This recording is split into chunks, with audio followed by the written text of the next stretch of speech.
Manchester সিটির poster বয় feel ফোডেনের ক্যারিয়ারে হঠাৎ কিসের মেঘ জমল? যে ফুটবলার গত মৌসুমে সিটির প্রিমিয়ার লিগ জয়ের মূল কারিগর ছিলেন, তিনি এখনও দলের সাইড বেঞ্চে বসে নিজেকে হারিয়ে খুঁজছে।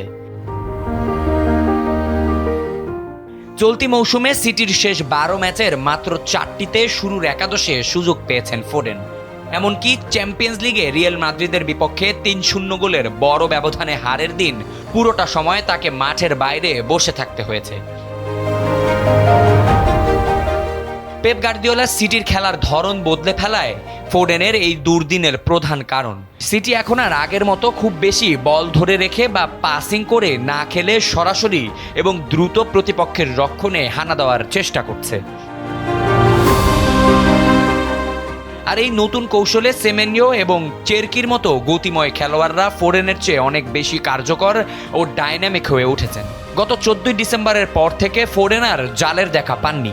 এমনকি সবশেষ নটিংহাম ফরেস্টের বিপক্ষে একটি গোল হজমের পেছনে তার ভুল থাকায় মাত্র 65 সেকেন্ড পরই তাকে মাঠ থেকে তুলে নেন পেপ গার্দিওলা।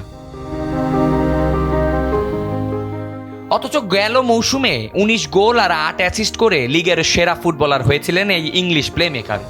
সিটির হয়ে 17 শিরোপা জেতা ফিল ফোডেন এখন যেন নিজের চেনা ফর্ম হারিয়ে এক অচেনা ফুটবলারে পরিণত হয়েছেন। সামনেই বিশ্বকাপ, তার ওপর টমাস তুখেলের ইংল্যান্ড দলে জায়গা পাওয়া কঠিন চ্যালেঞ্জ। এই সময় ফোডেন কি পারবেন গার্দিওলার নতুন ট্যাকটিক্সের সঙ্গে মানিয়ে নিয়ে ইয়াইয়া তোরের মতো রাজকীয়ভাবে একাদশে ফিরতে, নাকি জো হার্ট এবং ক্যান্সেলের মতো তিনিও মুখ থুবড়ে পড়বেন সিটির আকাশী নীল জার্সি থেকে? এখন সেই উত্তরই খুঁজছে পুরো ফুটবল বিশ্ব। আবিয়াজ ইত্তেসাম, সময়ের আলো।